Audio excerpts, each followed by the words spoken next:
the cars, and in order for glass to melt, that is way over 2,500 degrees. Regular wildfires are estimated at about 1,400 maximum. This is Fahrenheit. So again, it just defies physics. Yes, and here's one of the 10 trailer parks or mobile home parks that were completely burned to the ground in Paradise. All 10 mobile home parks. And there's those darn trees that turned fireproof in the last 10 years or thereabouts. I think Just that's a perfect title for the video, Fireproof Trees.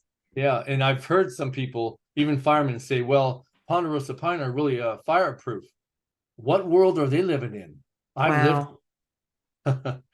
And here's Santa Rosa. That's the first picture I ever saw 7 years ago. And it didn't make any sense to me. Right away, it's first thing I saw is there's trees everywhere, even between homes. And yet the homes are missing, and all I see is green trees. That's an impossible thing to me, but it happened. This is what new technology has taken us to. I like how you put it that way. It's just amazing. Not technology to help us. That's right. This is Paradise. The ground's just toasted. The ground's burned up, but the trees didn't burn. The rims, if they're aluminum or alloys, they're melting out of the car across the street there and flowing down the dirt gutter there. What kind of fuel kept that aluminum flowing that far away? It's not near the car anymore. That's 1,221 degrees to melt that one. And who flipped this car upside down? I don't think we had some riots up here. Stunning. This is what's going on. And these aren't heavy winds. These are something else. If anybody's read Dr. Judy Wood's book about that day in September 20-something years ago, cars were flipped upside down. And there was no crazy winds, not enough to lift a 4,000-pound vehicle. Somebody sent me this and I looked it up and got some more. This is a bridge over a creek. There's your water. There's no combustible materials under it. And I'll bet there never was. Trees have leaves everywhere. What melted the tar between the steel girders? And what made those girders sway? Those temperatures are going way up high above a forest fire. There's not enough combustible materials anywhere near this bridge to do that kind of melting, making them sway like that. And this was from the media. This is one of their pictures. It's almost like they're mocking us, isn't it, Robert? Like they are showing those images to see who is going to catch it or not. I've noticed that in a lot of their events that they orchestrate. I don't think that they're just, maybe some of them are sloppy, but I think they're doing that intentionally to mock people, because there will be plenty of people looking at this who are not going to take the analytical eye that you have. And that's why we're doing this show for everyone here. Yeah, I think if you were to take one of these girders by itself, put it in a 20-foot bonfire and use the hottest burning woods you can, you'll never achieve this melting.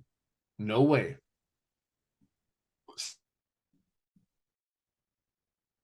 Friends actually went down here. He lives nearby.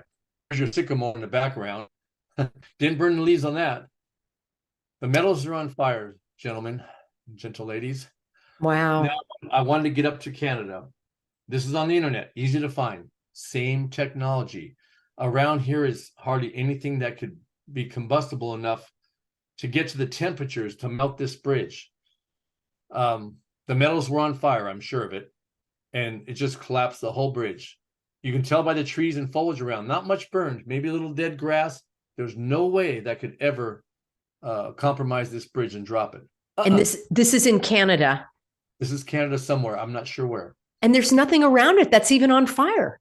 No, the metal's on fire. I know if I was there during the fire itself, all those metals would have a flame on them until they turn it off. That's what I've come to realize. This was really damning. This is a giant train trestle above a river or a lake. Out in the middle, the railroad track has swayed and melted basically to move that far away from out of its alignment. And you look at this, the wooden railroad ties under it, they're not gone. They're a little bit burned, probably because they're in close proximity to all this steel.